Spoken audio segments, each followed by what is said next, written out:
Bones are amazing things. They hold us up, they support us, they make us strong. But bones have other uses. In the past, bones were thrown by diviners, seeking out the mysteries of the future. Now the bones are cubes, made of plastic or resin, but they still reveal things to us.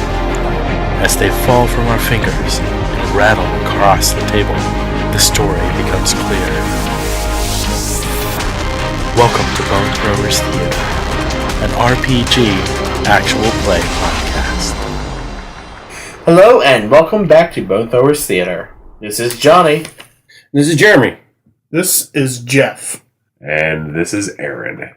I'm Jordan. So just to let you know, while we were working on the characters, my voice started to go even more than it has already. Yes. And it looks like we have complete character backgrounds.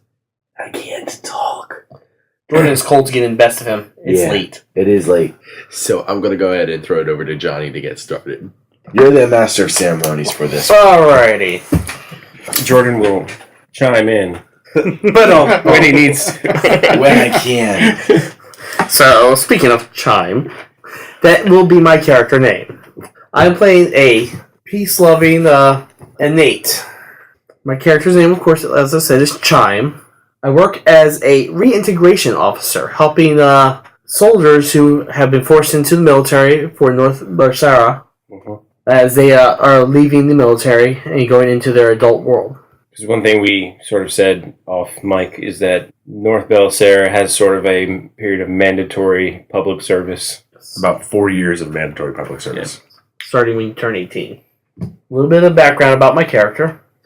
So my parents were both common people, just regular old people. My father was an alcoholic and abusive. My older brother took after his attitude and was very angry and aggressive. Nobody in my family understood why I was upset with them, because they were always very angry people. Right. And it just kind of created a bad environment. Yes. And that conflicted with my personality of peace and calmness. One day, as my brother was about to beat me up, I quietly asked him to calm down, and he did, and left me alone for a while. This happened repeatedly until his mandatory service started. He then chose to become a fire proxy, and we established that fire proxies tend to have the attitude of a more aggressive, more rash, angry personality. And so that meshed already with his natural personality of anger and aggression. Learning I had this calming effect on anybody I chose. So it wasn't just my brother I could affect. Anybody who was angry, aggressive towards me, I could calm them down. I learned I had this ability, and I chose to use it to my advantage and move ahead in my life. Once I was forced into service, I used that to move ahead and get high ranking. I then decided I needed to help others using my ability. I managed to get a job as reintegration officer to finish off my mandatory service. As far as beliefs, move forward, advance yourself to a better life. Tomorrow will be better. And control your actions and do the right thing. My goals for life: help others find their path, push for peace, and save Collar. Alright, my character's name is Julian Illix. He's 28 years old, also from North Barsara. He is also an innate. He has the ability to communicate directly with a elemental that is bonded with a human. So we've also established that elementals have a personality or a character of their own, which usually influence the human's character. Julian has the ability to just bypass the human altogether and communicate, I guess, telepathically with the elemental. So his background: his mother, Jasmine Illix, bonded with a fire elemental while she was pregnant with him. She realized eventually the true nature of the elemental's influence and fought against it mentally. And when Julian's power sort of manifested, she asked him to help her free her of the elemental by any means. In doing so, he was able to free her of it, but at the cost of her life. And then years later, shortly before he completed school, his brother and brother Jolan Illix, and father Jason Illix. They died shortly before he completed school when they were stranded in the wilderness for 3 days. This motivated him to choose his time of public service in the field of search and rescue. Years later, when the Consiglio riots, which we of course sort of said is the capital city of Belisara, when they broke out, he attempted to save, this is the difference from the question that was asked, he attempted to save the life. Right. He rushed into the riot to save the life, but actually could not. He attempted to save the life of a proxy woman, Bella Drox, and he vowed to care for her daughter as his own. She was also a proxy. Her name was Aelin. Aelin mysteriously, in their relationship, as he started to raise her, Aelin mysteriously says the things that his mother would tell him to comfort him when he was young. Aelin was taken in the night by an unknown covert group. So his beliefs are that sacrifice brings about a better life for others. Bloodlines do not denote family, actions do, and elementals retain the consciousness of the humans. His goals are to influence a stranger's life for good every day, learn how to safely disbond an elemental, and find the elementals that have influenced his mother and daughter. And his quote is, "It's not what you think." Well, I once again am Jeff. Is that your character name as well? No, my character's name is Jerr Lan. He is currently a firefighter, but he's also well over 200 years old. He was Geriatric Jerr. But he looks to be in his early 40s, so doesn't look that old. I ain't that old. His background is he was born 200 plus years ago, has had several occupations over time, several careers, building up a plethora of skills, and he learned how to use the abilities of his elemental. He is a water proxy. Does your elemental have a name? No, my elemental does not have a name. Does your elemental That you ever know of. talk to you? No, my elemental does not talk to me, That you know of, that I know of. as Julian would say to you. But yes, Jerr is a water proxy. He learned how to use the abilities of the water elemental under Redneck's Near as a part of the Healing Hands organization. After the death of Alexander Turin, Redneck's Near, he went into hiding, changing his name and where he lived and his occupation again. And he's currently a firefighter. So, Jerr Lan is your recent name, not your Yes, previous name. It's the name you're is currently my going is by. my current name. What's not your my- original name? It's been so long he can't remember, which is really funny. Jeff. It's mostly just I couldn't think of one, but that leads into his goals. No, it doesn't. No, it doesn't, Jeff. No, it doesn't. We're going to start with the beliefs. The belief number 1, all people deserve a second chance. Belief number 2, love is a great joy to be cherished, but abuse and betrayal are to be punished. Belief number 3, flexibility is good, but you must always stay the course. And his goals are to never forget his past. Except his name, which is fitting for you, Jeff. That is fitting for me. I always forget my name. His second goal is to safely unbond his water elemental. And his third goal is to bond with an earth elemental. The reason that those are his goals are they're more evident in the questions that were asked earlier in a previous episode. And his quote is, You can always change. That should be your quote. And my name is... dot, dot, dot. Dot, dot, dot. The name of the day is. And so this is Aaron again. My character's name is Sam Feluge.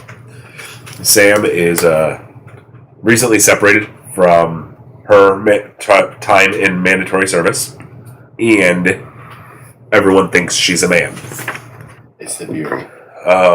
So for my background, so as a young girl growing up in North Belisara, Sam always knew that when she went to go for her mandatory service, her options were pretty limited.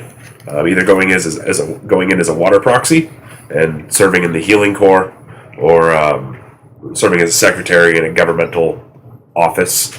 And then I met my elemental. My elemental speaks to me on a regular basis. His name is Shade.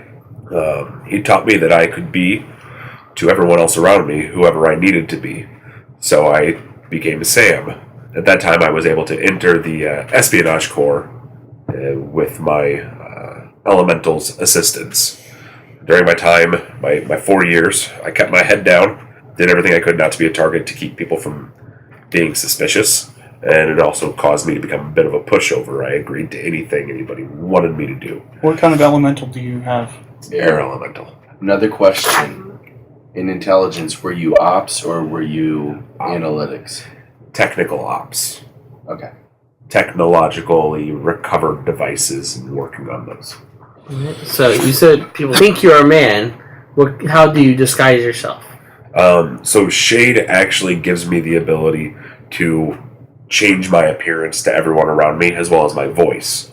So everyone looking at me, it doesn't change them, it changes the air around me, which causes me to look like a man. And it's subtle changes. It's... More masculine jawline. Yes, because I can't give myself an extra 3 feet of height, but I can make myself appear masculine, as well as making my voice more masculine. Yeah.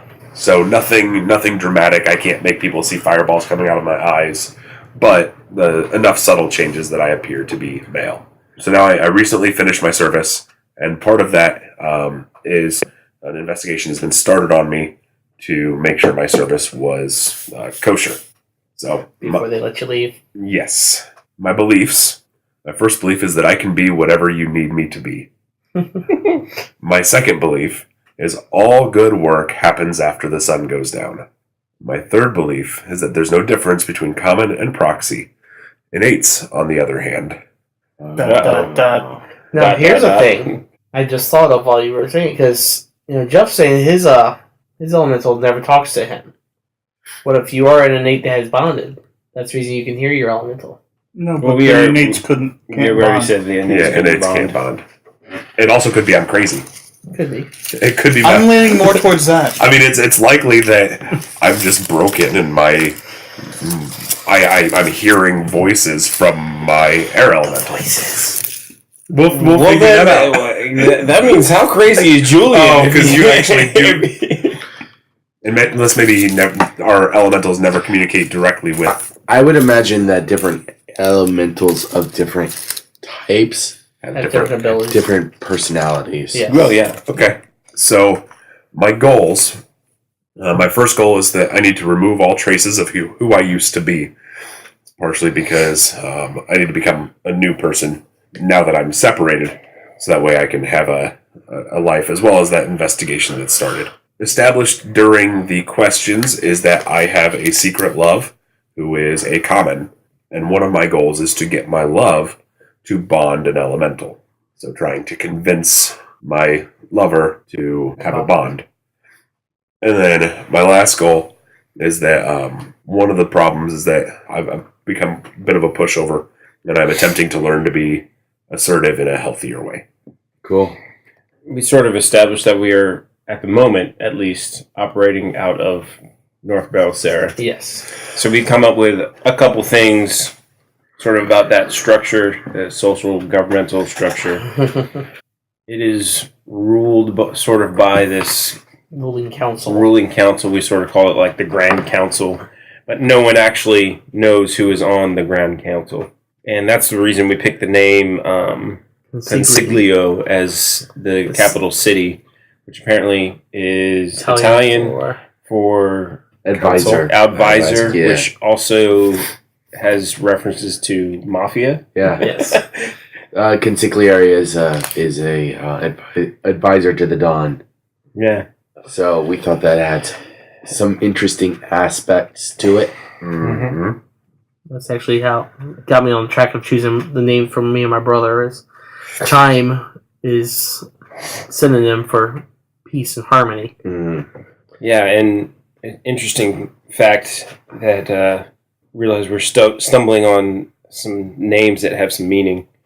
Julian's character, my character, his mother's name is Jasmine, which in like aromatherapy and stuff has like some calming effects. Mm. But she chose to bond with a fire elemental, a very aggressive elemental, and then resisted it because it was against her, I guess, her nature. Mm-hmm.